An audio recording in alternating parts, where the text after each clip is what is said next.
আল্লাহ তাআলা কিয়ামতের কঠিন ময়দানে যেদিন স্বামী স্ত্রীকে চিনবে না, স্ত্রী স্বামীকে দেখে পালিয়ে যাবে, বন্ধু বন্ধুরে চিনবে না, পীর সাহেব মুরিদরে চিনবে না, মুরিদ পীর সাহেবরে চিনবে না, দলের কর্মী তার নেতারে চিনবে না, নেতা তার কর্মীরে চিনবে না, বন্ধু বন্ধুরে দেখে পালাবে। এই কঠিন মুহূর্তে সূর্যটা মাথার কাছে চলে আসবে, জমিনটা তামার জমিন হবে, আজকের জমিনের মতো নয়।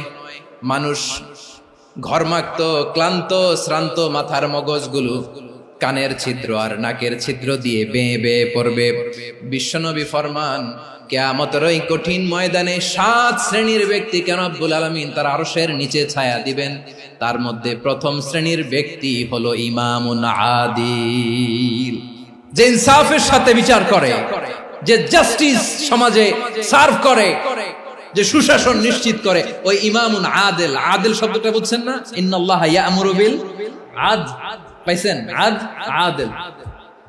7 শ্রেণীর ব্যক্তিকে আল্লাহ তাআলা সুশীতল আরশের নিচে ছায়া দিবেন, যেদিন তার দেয়া ছায়া ছাড়া কোনো ছায়া থাকবে না। এর প্রথম হচ্ছে ইমামুন আদিল, ন্যায়পরায়ণ শাসক। চিল্লায় বলেন সুবহানাল্লাহ। আবার বিশ্বনবী বললেন, ইন্নাল মুকসিতিনা ইনদাল্লাহি আলা মানাবিরা মিন নূর আন ইয়ামিনির রহমান। কিয়ামতের দিন যারা ন্যায় পরায়ণ হিসেবে আল্লাহর সামনে দাঁড়াবে, কিয়ামতের দিন রব্বুল আলামিন তার আরশের ডান দিকে ওই ন্যায় পরায়ণ লোকদের জন্য আরশের ডান দিকে একটা নূরের মিম্বারে তাদেরকে বসার সুযোগ করে দিবে। আল্লাহর আরশের ডান দিকে ন্যায় পরায়ণ লোকদের জন্য আল্লাহ তাআলা নূরের মিম্বার বানাবে। 4টে কেন কথা মনে করেছেন? আল আদাল, জাস্টিস। ইন্নাল্লাহা ইয়া'মুরু বিল আদল। আল্লাহ তাআলা এই আদালতের নির্দেশনা দেন, সুবিচার, সুশাসন। প্রিয় ভাইয়েরা, এটা আমরা বাংলাদেশে চাই কি চাই না? এই যে অরাজকতা, এই যে অন্যায়, এই যে জুলুম, এই যে ইনকনসিস্টেন্সি সমাজের অসঙ্গতির প্রধান কারণ জাস্টিস নাই, সুবিচার নাই, সুশাসন নাই। শেষবারের মতো আওয়াজ করে বলেন তো, আমরা বাংলাদেশে আদল চাই কি চাই না? তাহলে প্রথম নির্দেশনা শেষ। আল্লাহ তাআলা তোমাদেরকে আদলের আদেশ দেন। এরপরে আল্লাহ বললেন, আমি তোমাদেরকে ইহসানের আদেশ দেই। ইন্নাল্লাহা ইয়া'মুরু বিল আদলি ওয়াল ইহসান। আমি তোমাদেরকে যেমনি আদলের নির্দেশনা দেই, তেমনি ভাবে তোমাদেরকে ইহসানের নির্দেশনা দেই। ইহসান, আওয়াজ করে সবাই বলেন তো ইহসান। ইহসান মানে কারো প্রতি সফট হার্টেড হওয়া, মহানুভব হওয়া, অনুগ্রহ পরায়ণ হওয়া, অনুগ্রহশীল হওয়া, একে অপরের প্রতি দয়াদ্র হওয়া। একে অপরের প্রতি দয়াদ্র, অনুগ্রহশীল হওয়া ছাড়া মানবিক সমাজ কশিনকালেও গঠন করা সম্ভব না। প্রিয় ভাইয়েরা, সুন্দর আচরণ দিয়ে, ইহসান দিয়ে যা জয় করা যায়, নরম আচরণ দিয়ে যেটা অর্জন করা যায়, কঠোরতা দিয়ে সেটা পারা যায় না। বিষ্ণু ঈসা ইসলাম ইহসান দিয়ে, কোমল আচরণ দিয়ে, তার অনুগ্রহ দিয়ে তিনি অনেক কাফিরের হৃদয়কে জয় করে ফেলেছেন। সাইয়েদনা সুমামা ইবনে উসাল রাদিয়াল্লাহু তাআলা আনহুর কথা মনে পড়ে যায়। তিনি ছিলেন ইয়ামামার বাদশা। মদিনাতে বিশ্বনবীকে হত্যা করার নিয়তে এসেছিলেন। গোপনে গোপনে বিশ্বনবীকে হত্যা করে আবার ইয়ামামাতে তিনি ফিরে যাবেন। কিন্তু কি অবাক করা কাণ্ড, হত্যা করতে পারে নাই, সাহাবাদের হাতে তিনি ধরা পড়ে গেলেন। সাইয়েদনা সুমামা ইবনে উসাল রাদিয়াল্লাহু তাআলা আনহু হত্যার নিয়তে আসলেন, কিন্তু হত্যা করতে পারলেন না। সাহাবারা ওনাকে ধরে ফেললেন, ধরে মসজিদে নববীর পিলারের মধ্যে বেঁধে রাখলেন। সুমামা ইবনে উসাল, সিরাত থেকে শুনে, সিরাত থেকে শোনাচ্ছি, রাদিয়াল্লাহু তাআলা আনহু ইয়ামামার অধিপতি ছিলেন। বিশ্বনবীকে হত্যার জন্য আসছেন, ধরা পড়ে গেছেন, এখন মসজিদে নববীতে বেঁধে রাখছে। তার মানে বন্দী। এখন স্ট্যাটাস কি? বন্দী, ক্যাপটিভ। তো বিষ্ণু ঈসা ইসলাম সাহাবাদেরকে বললেন, তার খোঁজ খবর নিও, সুমামা ইবনে উসালের খোঁজ খবর নিও। সাহাবার বলেন, ইয়া রাসূলুল্লাহ, আপনাকে হত্যা করতে এসেছে, তার তো কঠিন ক্যাপিটাল পানিশমেন্ট হওয়া দরকার, কঠিন শাস্তি হওয়া দরকার। বিশ্বনবী বললেন, না, আমি যেটা জানি তোমরা সেটা জানো না, তোমরা সুমামার সাথে ভালো আচরণ করো। বিশ্বনবী সুমামার কাছে গেলেন। প্রথম দিন যে তিনি কালেমার দাওয়াত দিলেন, ইমানের দাওয়াত দিলেন, ইসলামের দাওয়াত দিলেন, রিসালাতের দাওয়াত দিলেন, আখিরাতের দাওয়াত দিলেন। পরের দিন যে বিশ্বনবী সালাতের দাওয়াত দিলেন, যাকাতের দাওয়াত দিলেন, ইসলাম কি, কিভাবে, কেমন করে পালন করতে হয় চমৎকার আর্টিকুলেট করতে শুরু করলেন। তন্ময় হয়ে সুমামা ইবনে উসাল রাদিয়াল্লাহু তাআলা আনহু বিশ্বনবীর কথাগুলো শুনতে আরম্ভ করলো। একদিন নয়, 2 দিন নয়, টানা 3 দিন বিশ্বনবী সুমামার কাছে ইসলামকে প্রেজেন্ট করেছেন, উপস্থাপন করেছেন। আওয়াজ করে বলেন, কয় দিন? 3 দিন। 3 দিন মসজিদে নববীতে বাধা। আর সাহাবীদেরকে বললেন, তার খোঁজ খবর নিও, তোমরা যে রুটি বানাও এর মধ্যে সবচেয়ে ভালো আটার রুটিটা তারে দিও, সবচেয়ে রিফাইন্ড খেজুর, যেটা পিওর খেজুর, এটা তারে দিও। আর বিশ্বনবী নিজের উট থেকে দুধ দহন করে ওনার বাড়ির এক কর্মচারীকে বলেছেন, দুধ দহন করে সুমামার জন্য নিয়ে যেও। সুবহানাল্লাহ পড়বেন না?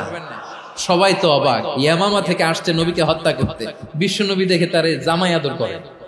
একদিন নয়, 2 দিন নয়, টানা 3 দিন বিশ্বনবী এভাবে সুমামার কাছে যেয়ে ইসলামকে প্রেজেন্ট করতে আরম্ভ করলেন, ইসলামকে উপস্থাপন করতে শুরু করলেন। আর তাকে চমৎকার এন্টারটেইনমেন্ট, আপ্যায়ন দিতে আরম্ভ করলেন। টানা 3 দিন যখন ইসলামের দ্য বিউটিজ অফ ইসলাম, ইসলামের সুমহান বাণী, সৌন্দর্য তার কাছে উপস্থাপন শেষ, তাকে আপ্যায়ন শেষ, বিশ্বনবী বললেন সাহাবাদেরকে, যাও এবার সুমামার হাতের পায়ের রশি দুটো খুলে দাও। সাহাবারা তর্ক জুড়ে দিলেন, লা ইয়া রাসূলুল্লাহ, এমনটা করবেন না, তো ভয়ঙ্কর ভয়ঙ্কর খুনি, কি জানি কি হয়ে যায়। বিশ্বনবী বললেন, না, তার হাতে পায়ের রশিগুলো খুলে দাও। সাহাবারা বিশ্বনবীর কথা মতো তার হাতে পায়ের রশিগুলো খুলে দিল। সুমামা মুহূর্তের মধ্যে মসজিদে নববী থেকে বের হয়, ইয়ামামায় ফিরে না যে মসজিদে নববীর পাশে একটা খেজুর বাগান ছিল, সেখানে চলে গেলেন।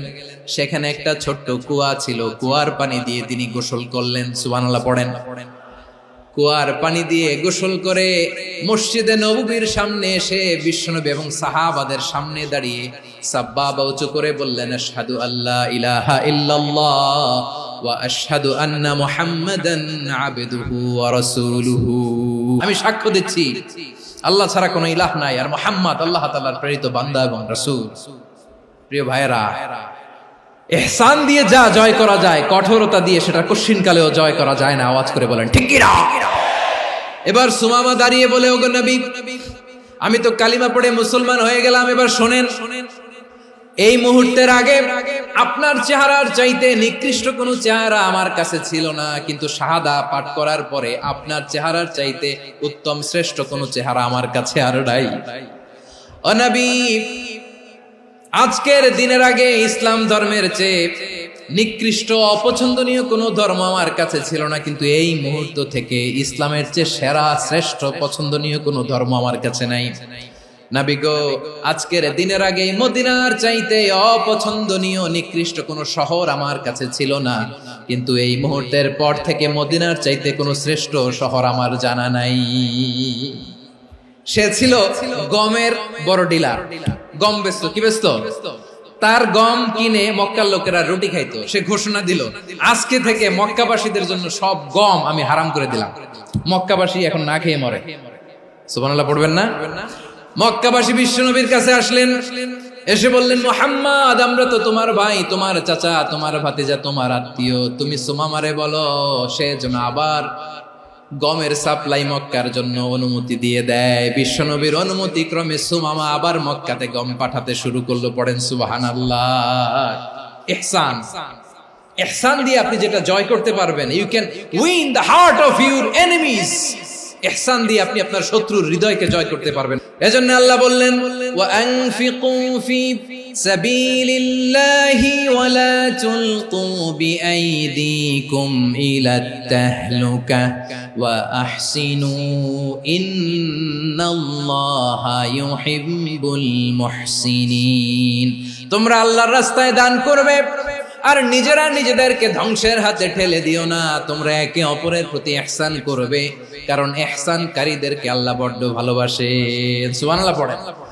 আবার সূরা রহমানে আল্লাহ বললেন, হাল জাযাউল ইহসানি ইল্লাল ইহসান ফাবিআইয়ি আলা, সবাই পড়েন ফাবিআইয়ি আলাই রাব্বিকুমা তুকাযযিবান।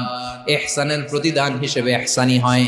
বিশ্বনবী সুমামার প্রতি যেমন ইহসান করেছেন, সুমামাও ঠিক তেমন ইহসান ফিরিয়ে দিয়েছে। ঠিক কিনা বলেন? তাহলে এক নম্বরে হচ্ছে আদ, ন্যায় বিচার। দুই নম্বরে সবাই বলেন ইহসান, সদাচরণ। ইহসান দুই ধরনের প্রিয় ভাইরা, ইহসান ফিল ইবাদা, ইহসান ফিল মুআমালা। ইহসান ফিল ইবাদা হচ্ছে একাগ্র অনুভবে ইবাদতে ডুব দেওয়া, এর নাম ইবাদতের ইহসান। সুবহানাল্লাহ পড়ুন। বিশ্বনবী বলেন ইহসান মানে কি জানো নাকি? হাদিসে জিবরিলে সাইয়েদনা জিবরিল আলাইহিস সালাম বিশ্বনবীকে বললেন আখবিরনি আনিল ইহসান। নবী আমাদেরকে বলেন ইহসান মানে কি? বিশ্বনবী বললেন আনতা আবুদাল্লাহা কাআন্নাকা তারাহু ফাইন লাম তাকুন তারাহু ফাইন্নাহু ইয়ারাক। ইহসান মানে হলো এমন ভাবে তুমি আল্লাহর সামনে নিজেকে উজাড় করে ইবাদত করবে, তুমি ভাববে তুমি আল্লাহকে দেখতে পাচ্ছ। আর এটা যদি ভাবা তোমার জন্য কঠিন হয়ে যায়, অন্তত এতটুকু তুমি ভাববা যে আল্লাহ তোমাকে দেখতে পাচ্ছেন। ঠিক কিনা বলেন? ও আমার বীর চট্টলার ভাইয়েরা, কেউ যেটা দেখে না সেটা দেখে কে? এই বিশ্বাস হৃদয়ের মধ্যে আছে? নামাজে যখন দাঁড়ান এই ফিলিংসটা আনা যাবে? এসা পর্যন্ত যে আমরা হায়াত পাবো কোনো গ্যারান্টি আছে? সবাই আওয়াজ করে বলেন গ্যারান্টি আছে? গ্যারান্টি নাই। এজন্য বিষ্ণু ইসলাম বলেছে এমন ভাবে নামাজে দাঁড়াও, ইবাদত করো, মনে করো হতে পারে এটাই আমার জীবনের শেষ নামাজ। পারফর্ম দ্য সালাহ as if this is your last and final prayer. এমন ভাবে সালাতে দাঁড়াও, ভাবো হতে পারে এটাই তোমার জীবনের শেষ নামাজ। এমন ভাবে নামাজে দাঁড়াও, ভাবো এটাই শেষ নামাজ। তাহলে নামাজে একাগ্রতা বাড়ায় দিবে কে? ফলে ইবাদতের ইহসান আমাদের অর্জিত হবে। আর মুআমালাতে ইহসান হলো, বিশ্বনবী বলেন ইন্নাল্লাহা তাবারাকা ওয়া তাআলা কাতাবাল ইহসানা আলা কুল্লি শাই ফাইযা কাতালতুম ফাআহসিনুল কিতলা ওয়া ইযা যাবাহতুম ফাআহসিনুয যাবহা ওয়ালিয়ুহিদ্দা আহাদুকুম শাফরাতাহু ওয়ালিয়ুরিহ যাবিহাতাহু। ইহসান দুই ধরনের, আওয়াজ করে বলতে হবে কয় ধরনের? একটা হচ্ছে ইহসান ফিল ইবাদা, ইবাদতে ইহসান। ইবাদতে ইহসান কি? একাগ্র অনুভব দিয়ে ইবাদত করা, মন প্রাণ দিয়ে ইবাদত করা। আর মুআমালাতে ইহসান কি? সব কাজে, দৈনন্দিন কাজে, কর্মে, সামাজিক অ্যাক্টিভিটিতে কোমলতা প্রদর্শন করা, অনুগ্রহের সাথে সবকিছু করা। আল্লাহ তাআলা ইন্নাল্লাহা তাবারাকা ওয়া তাআলা কাতাবাল ইহসানা আলা কুল্লি শাই, তিনি সবকিছুর ব্যাপারে ইহসানকে আবশ্যক করেছেন। সবকিছু, মুমিনের সব কাজে ইহসানের পরশ থাকবে। ওয়া ইযা কাতালতুম ফাহসিনুল কিতলা, বিষ্ণুই বলেন তুমি যখন কাউকে হত্যা করো ইহসানের সাথে করো। সুবহানাল্লাহ পড়বেন না? যখন হত্যা করো তখনও ইহসানের সাথে। আচ্ছা হত্যা করবো আবার ইহসান আসবে করতে করে তো মেরেই ফেলবো আমি। আল্লাহ, ও ভাই একজন খুন করেছে, খুনি, রাষ্ট্রীয় আইনে তার শাস্তি হয়েছে ডেথ পেনাল্টি, মৃত্যুদণ্ড। এখন মৃত্যুদণ্ড দেখে আপনি যেমনি মন চায় তেমনি মারবেন লোকটারে? ওর নাক কেটে ফেলতে পারবেন? ওর কান কাটতে পারবেন? ওর চোখ উপড়ে ফেলতে পারবেন আপনি? যেমন মন চায় তার অঙ্গহানি করা যাবে না। ইহসানের সাথে তাকে হত্যা করো। সুবহানাল্লাহ, this is Islam, this is the true essence of Islam. ওয়া ইযা যাবাহতুম ফাহসিনুয যাবহা, যখন জবাই করবে তখনও ইহসানের সাথে জবাই করো। করব জবাই, ওইখানেও নাকি ইহসান। আচ্ছা কুরবানির দিন আমরা পশুগুলোরে কি করি বলেন সবাই আওয়াজ করে? জবাই। জবাই মানে তো এটারে মেরেই ফেলতেছি, একটু পরে তো টুকরো টুকরো করে গোশতগুলো খাবো, এটা তো খাবো, এটা তো মেরেই ফেলবো। বিষ্ণু বলে না, জবাইয়ের মধ্যেও মুমিনের জবাইয়ের ভেতরেও ইহসানের পরশ থাকা চাই। যখন জবাই করবে প্রাণীটাকে হাত পা টাইট করে বেঁধে নাও, ছুরিটাকে শার্পেন করে নাও, ধারালো করে নাও, যাতে অল্প সময়ে জবাইটা হয়ে যায়, প্রাণীটা যাতে কম কষ্ট পায়। সুবহানাল্লাহ পড়ে। দিস ইজ কল্ড ইহসান। আল্লাহ তাআলা যেমনি আদলের আদেশ করেছেন, ন্যায় বিচার, জাস্টিস এনশিওর করতে বলেছেন, সমাজে ইহসানের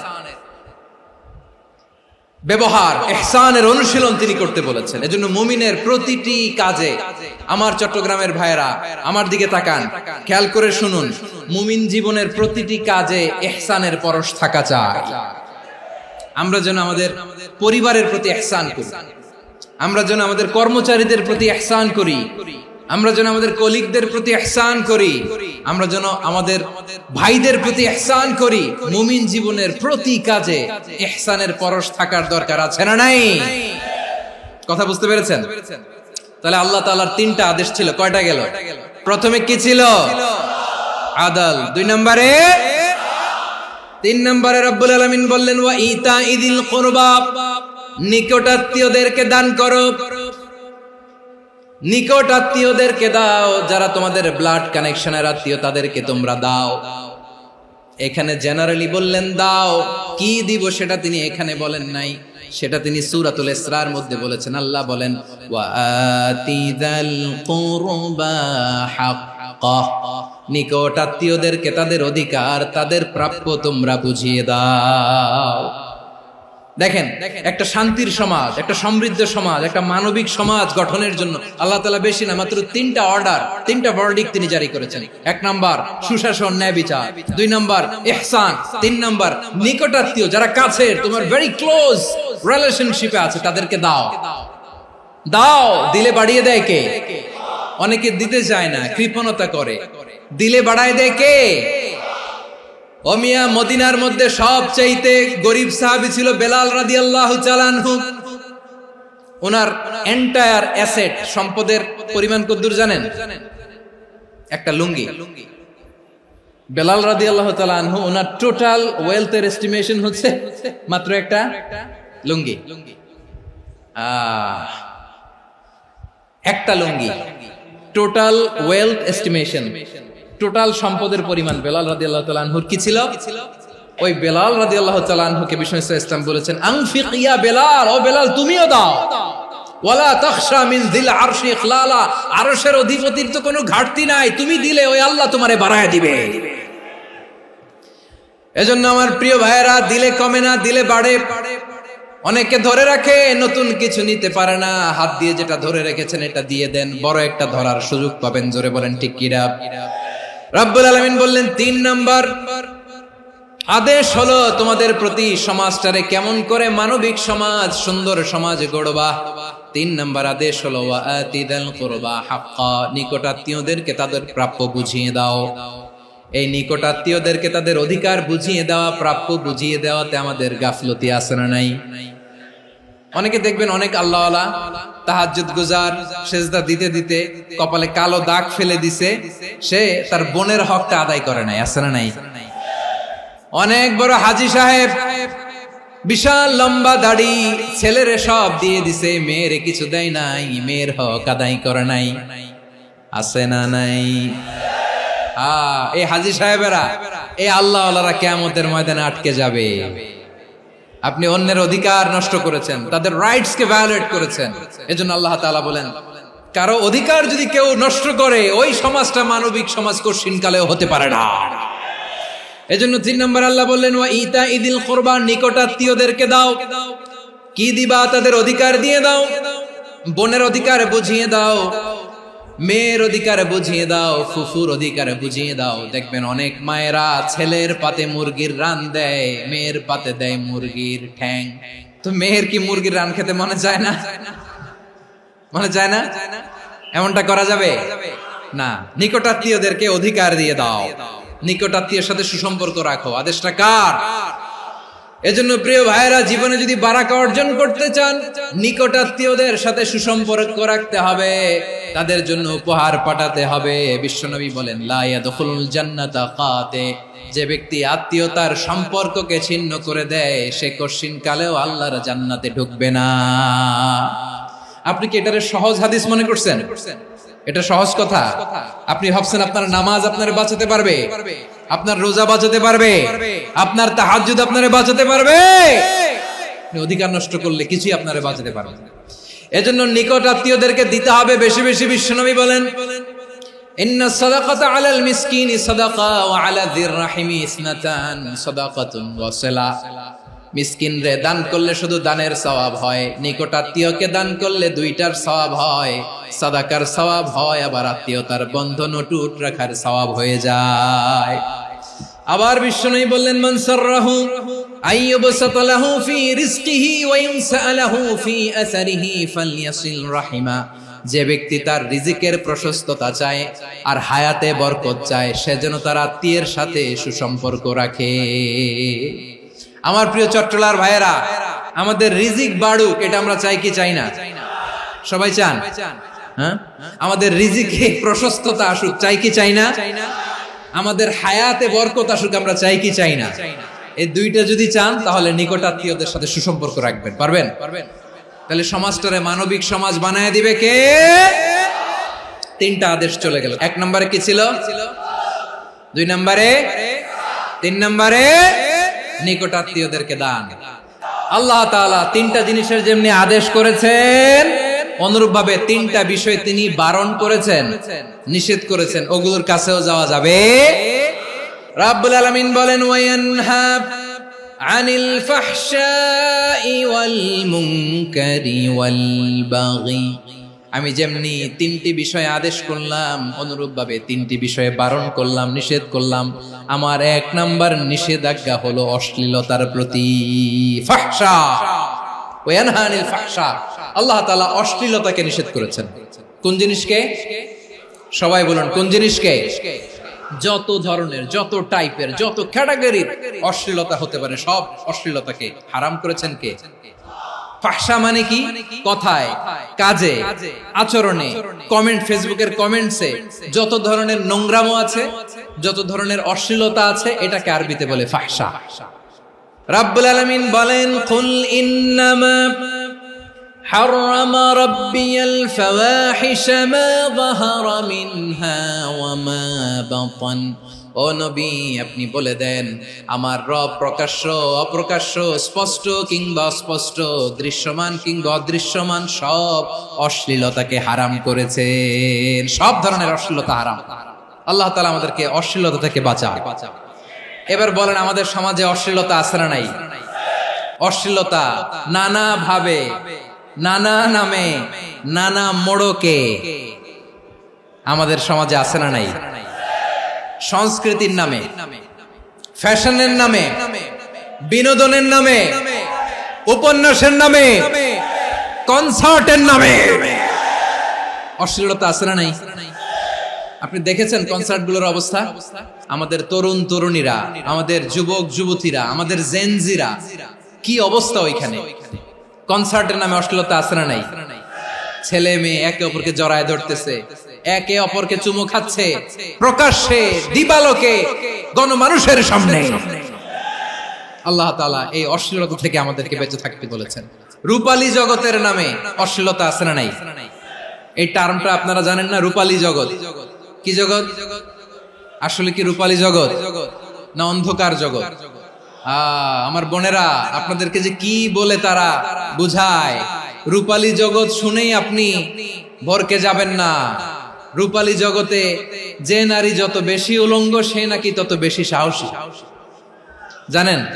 বলে এটা একটা সাহসী নারী, খুব সাহসী পদক্ষেপ তার। যত বেশি শরীর থেকে কাপড় নামাতে পারবে, যত বেশি বস্ত্রহীন হয়ে নিজেকে প্রেজেন্ট করতে পারবে, সে নাকি তত বেশি সাহসী। আমার চট্টলার ভাইয়েরা, শয়তানের প্রথমে এজেন্ডা ছিল বনি আদমকে বস্ত্রহীন করা। সে আদম এবং হাওয়া আলাইহিস সালামকে নিষিদ্ধ গাছের ফল খাইয়ে তাদেরকে বস্ত্রহীন করেছে। এই জামিনেও সে আমাদেরকে বস্ত্রহীন করতে চাইবে। এই রূপালী জগতের নামে তারা এটা করে। আমার প্রিয় বোনেরা, আপনি জানেন না আপনার দাম কত? ওরা আপনাদেরকে বিজ্ঞাপনের সস্তা পণ্য বানাতে চায়। ওরা আপনাদেরকে ওদের ভোগের লিপসার টুলস বানাতে চায়। ওরা আপনাদেরকে দিয়ে ওদের খায়েশ পূরণ করতে চায়। এটা আপনাদের জন্য মোটেও ডিগনিটি নয়, এটা আপনাদের জন্য সম্মান নয়। আপনার সম্মান শালীনতায়, আপনার সম্মান হেজাবে, আপনার সম্মান ভদ্রতায়, আপনার সম্মান আপনার ডিসেন্ট পোশাকে। পোশাক বলে দেয় এই নারীটা ভদ্র না অভদ্র। পোশাক বলে দেয় এই মেয়েটা কোন ঘরের মেয়ে। আপনি জানেন না, আপনার সস্তা পণ্য বানায়, ভোগের পণ্য, বিলবোর্ডে আপনাকে উলঙ্গ করে উপস্থাপন করে। এই অশ্লীলতার সাথে ইসলামের কোন সম্পর্ক। এজন্য আল্লাহ বলেন, আমি অশ্লীলতাকে হারাম করেছি। অশ্লীলতাকে হারাম করার প্রথম কারণ হলো এর মাধ্যমে মানবতাকে অপমানিত করা হয়। কারণ মানুষের সম্মান মানুষের পোশাকে। মানুষ যখন পোশাকহীন হয়ে যায়, বস্ত্রহীন হয়ে যায়, তার সম্মান কমে যায়। ঠিক কিনা? অশ্লীলতাকে হারাম করার প্রথম কারণ হচ্ছে মানুষ মানুষকে অপমান করে। একটা নারী, সে তো সম্মানিত, নারী যে কত সম্মানিত নারীর এটা বুঝেই নাই। বিশ্বনবী বলেন আদ-দুনিয়া কুল্লুহা মাতা ওয়া খায়রু মাতা'আদ দুনিয়া আল মারআতুস সালিহা। আমার বোনেরা, 5টা প্যান্ডেলে আপনারা এলইডিতে আমার আলোচনা শুনছেন, আমি জানি।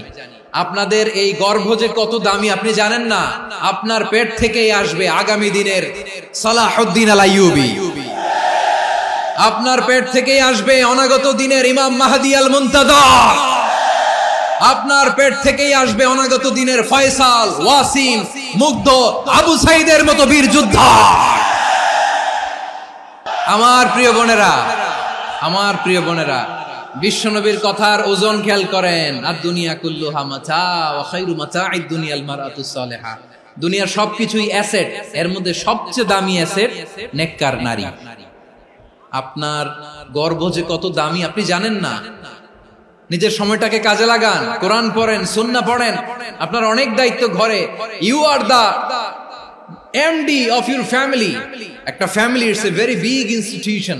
পরিবার একটা অনেক বড় প্রতিষ্ঠান, and you are the MD of your institution. আপনি এই পরিবারের MD, managing director of your family. এখানে আপনার কত দায়িত্ব। আপনি ছেলে মেয়েদেরকে তারবিয়া করবেন, আপনি আপনার স্বামীর জন্য ঘরটারে জান্নাতের নীর বানাবেন, আপনার জন্য জান্নাতের ডুপ্লেক্স বাড়ি ওইখানে তৈরি করে রাখবে কে? আপনি যে কত দামি আপনি জানেন না। নারীদেরকে আল্লাহ বানিয়েছেন উচ্চতর করে, নিম্নতর নয়। নারীদেরকে ছোট্ট জিনিস দিলে এটারে বড় করে দেয়। নারীদেরকে ভ্রূণ দিলে, শুক্রাণু দিলে নারী এটারে বাচ্চা হিসেবে উপহার দেয়, ঠিক কিনা? বিয়ের মাধ্যমে স্বামী যখন তার শুক্রাণু তার স্ত্রীকে উপহার দেয়, স্ত্রী রিটার্নে কি উপহার দেয়? ফুল ফর্ম বেবি, মানব সন্তান। দেখছেন, আপনি দিলেন একটুকুনি, দিছে বিশাল। আপনি যদি নারীকে বাজার এনে দেন, নারী এটাকে সুস্বাদু খাবারে রূপান্তর করে দেয়। আপনি তাকে একটা মুচকি হাসি দিয়ে দেন, সে তার কলিজা দিয়ে দেয়। কিন্তু যদি আপনি তার মনে কষ্ট দেন, সে আপনার জীবনকে জাহান্নাম বানায়া দেয়। নারীর মন বুঝতে পারলে নেয়ামত, বুঝতে না পারলে কিয়ামত। আমার প্রিয় বোনেরা, আপনি যে কত দামি আপনি জানেন না। অনেক দামি আপনি। আপনাদেরকে যেন ভোগের সস্তা পণ্য বানাতে না পারে, আপনাদেরকে সচেতন থাকতে হবে। তাহলে কেন আল্লাহ তাআলা এই ফাহশা অশ্লীলতাকে হারাম করলেন? 1 নাম্বার, এতে হিউম্যান ডিগনিটি কমে। 2 নাম্বার, এতে মানুষের অধিকার নষ্ট হয়।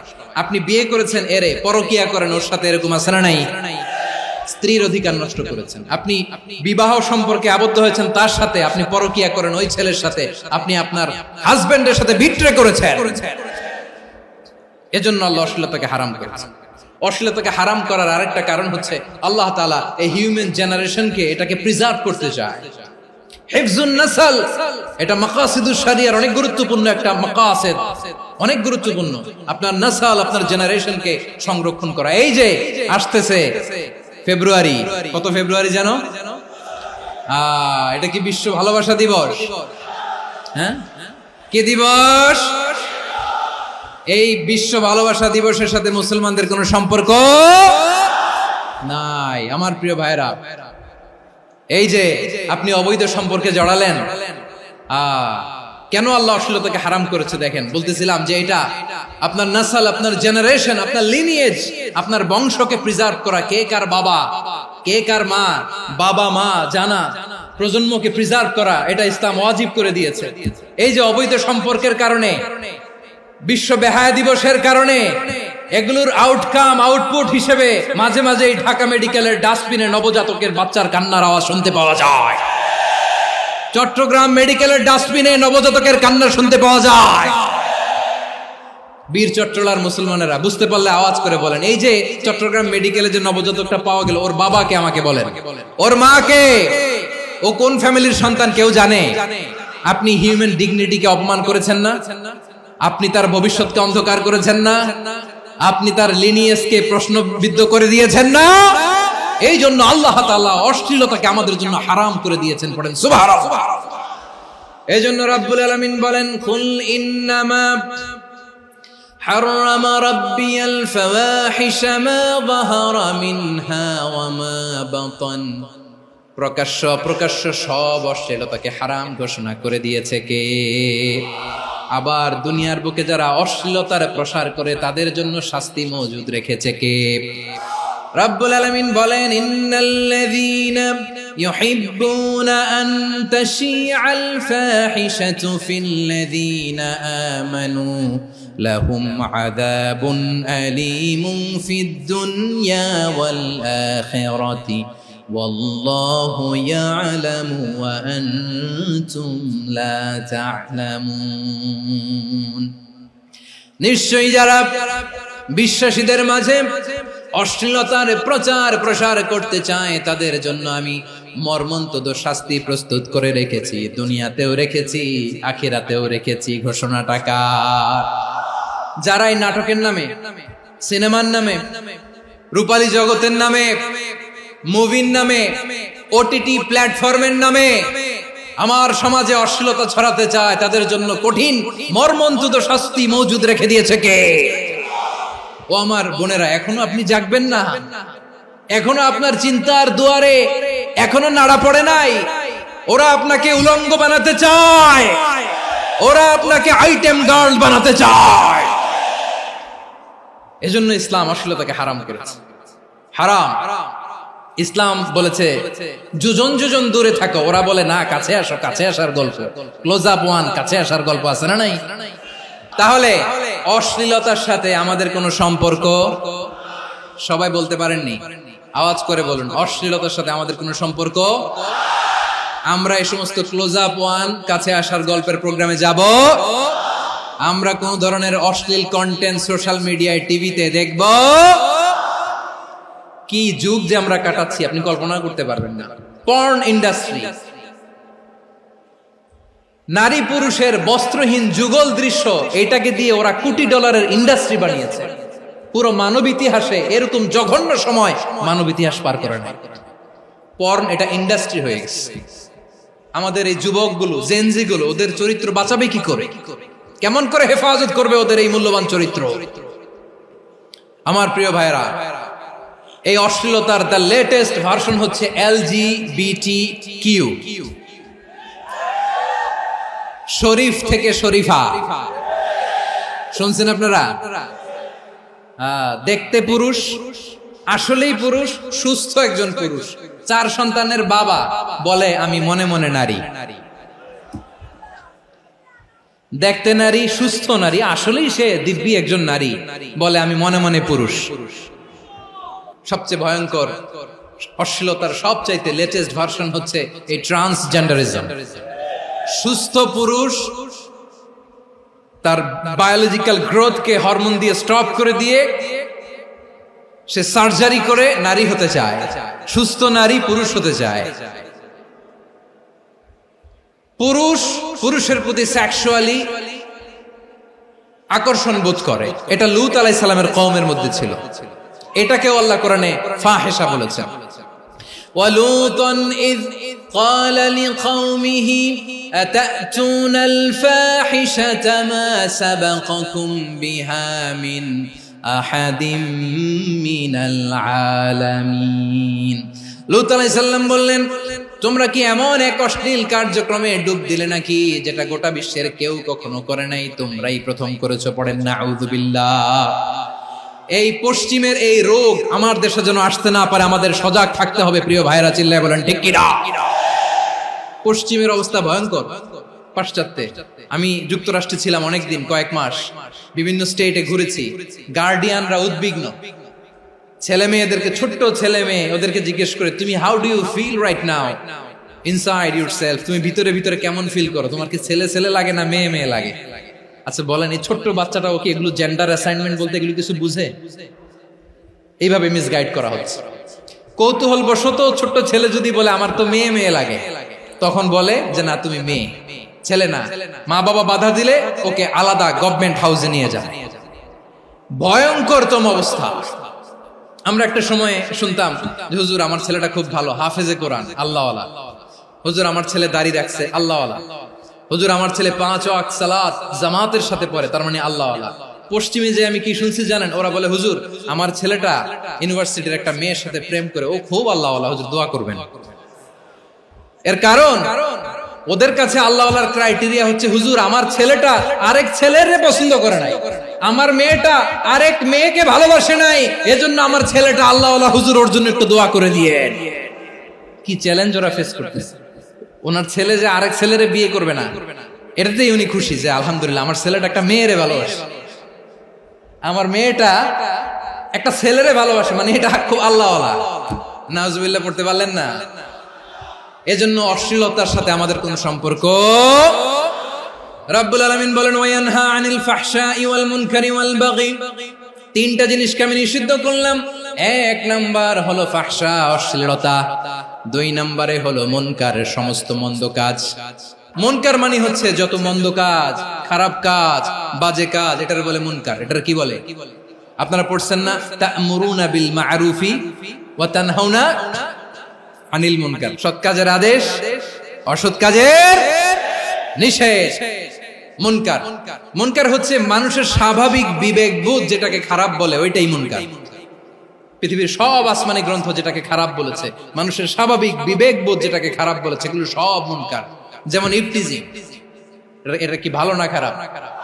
মজুদদারি, খাদ্যে ভেজাল দেওয়া, ওজনে কম দেওয়া, মাছে ফরমালিন মিশানো, চাঁদাবাজি, টেন্ডারবাজি, দখলবাজি, এগুলো আমাদের স্বাভাবিক বিবেকেই বলে এগুলো খারাপ, এগুলো হচ্ছে মুনকার। আল্লাহ তাআলা এই মুনকার থেকে আমাদেরকে বেঁচে থাকতে বলেন, আর শয়তান এই মুনকারের প্রতি আমাদেরকে উদ্বুদ্ধ করে। আল্লাহ তাআলা বললেন, ইয়া আইয়ুহাল্লাযীনা আমানু লা তাত্তাবিউ খুতুওয়াতিশ শাইতান ওয়া মান ইয়াত্তাবি' খুতুওয়াতিশ শাইতানি ফাইন্নাহু ইয়া'মুরু বিল ফাহশাই ওয়াল মুনকার। আল্লাহ বললেন, আমার গোলামেরা শোনো শোনো, ও আমার বিশ্বাসী বান্দারা খবরদার, তোমরা কশিনকালেও শয়তানের পদাঙ্ক অনুসরণ করবে না, কারণ শয়তান তোমাদেরকে অশ্লীলতা এবং মন্দ কাজের দিকে উদ্বুদ্ধ করে। আমাদের কাজ হচ্ছে শয়তান আমাদেরকে যেদিকে নিতে চায় আমরা তার উল্টা দিকে যাব। শয়তান এই মন্দ কাজকে আমাদের কাছে বিউটিফাই করে, চাকচিক্যময় করে আমাদের সামনে উপস্থাপন করে। এজন্য আল্লাহ বলেন মুনকারকে থামাতে হবে, মুনকার প্রতিরোধ করতে হবে। মুনকার প্রতিরোধের দায়িত্ব শুধু আমাদের নাকি? শুধু আপনার খতিব সাহেবের, ইমাম সাহেবের, নাকি মুসলিম উম্মার সবার? আওয়াজ করে বলুন, মুনকার অসৎ কাজ প্রতিরোধের দায়িত্ব কার?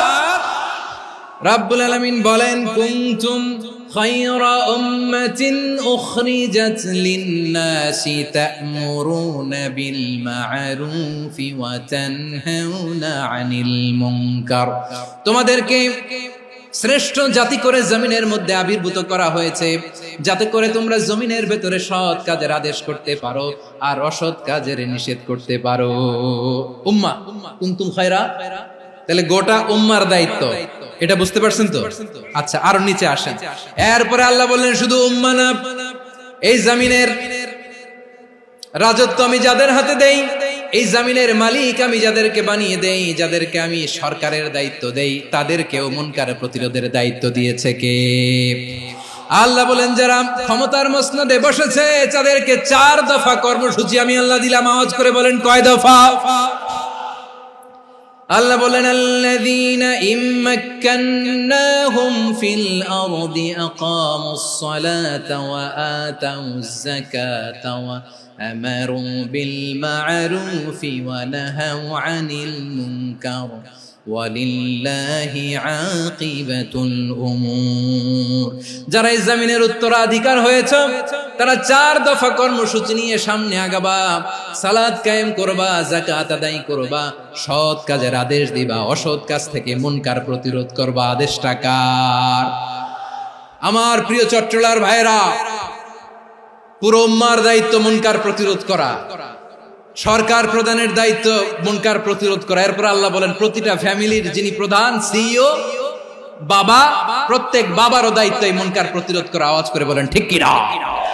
যেমনটি সাইয়েদনা লুকমান আলাইহিস সালাম ওনার কলিজার টুকরা সন্তানকে আদেশ করেছেন, ইয়া বুনাইয়া আকিমিস সালাতা ওয়া'মুর বিল মা'রুফি ওয়ানহা আনিল মুনকার। পড়েন সুবহানাল্লাহ। বাবা ছেলেকে সবক দিচ্ছে। লোকমান আলাইহিস সালাম ছেলেকে বলতেছে, ওরে আমার কলিজার টুকরা সন্তান, ওরে আমার বাছা, নামাজ কায়েম করবা, সৎ কাজের আদেশ দিবা, আর মুনকার প্রতিরোধ করবা, অসৎ কাজ, সমাজ থেকে খারাপ কাজকে ঝেঁটে বিদায় করে দিবা। তাহলে দেখেন আমি স্টেপ বাই স্টেপ নামলাম। পুরা উম্মার দায়িত্ব, জমিনের উত্তরাধিকারী আল্লাহ যাদেরকে বানিয়েছেন সরকার, তাদের দায়িত্ব, প্রতিটি ফ্যামিলির প্রধানের দায়িত্ব, এরপরে বিশ্বনবী বলেন সচেতন প্রতিটি মুসলিমের দায়িত্ব সমাজ থেকে মুনকারকে উৎখাত করা। বিশ্বনবী বলেছেন, মান রাআ মিনকুম মুনকারান ফালিয়ুগাইয়িরহু বিয়াদিহি ফাইন লাম ইয়াস্তাতি ফাবিলিসানিহি ওয়া ইন লাম ইয়াস্তাতি ফাবিকলবিহি ওয়া যালিকা আযআফুল ঈমান। সমাজে যে মুনকার দেখবে, খারাপ কাজ দেখবে, সে যেন হাত দিয়ে সেটাকে থামায়। আমার প্রিয় ভাইরা, না থামালে আমরাই ডুববো শেষমেশ। আমাদের বাঁচার জন্য হইলেও থামাইতে হবে। রব্বুল আলামিন বলেন, ওয়াত্তাকু ফিতনাতাল লা তুসিবান্নাল্লাযীনা যালামু মিনকুম খাসসা। ও আমার গোলামেরা, ওই আযাবকে ভয় করো যে আযাব যখন আমি জমিনের বুকে পাঠাই, শুধু জালেমদেরকেই মারি না, আলেমদেরকেও মারি। আযাব যখন আসে তখন শুধু জালিমই মরে না, আলেমও মরে। জানেন, মুসা আলাইহিস সালামের পায়ে একবার লাল পিঁপড়া, তো উনি রেগে মেগে পাশি দেখে লাল পিঁপড়ার বাসা, পা দিয়ে ডলে মুছে সবগুলো পিঁপড়া মেরে ফেলছে।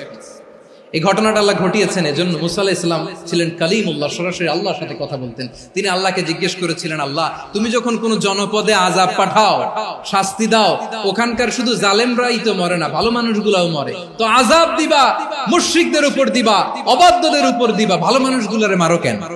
আল্লাহ বললেন, মুসা তোমার যে কামড় দিছিল পায়ের মধ্যে পিঁপড়া, কয়টা পিঁপড়া?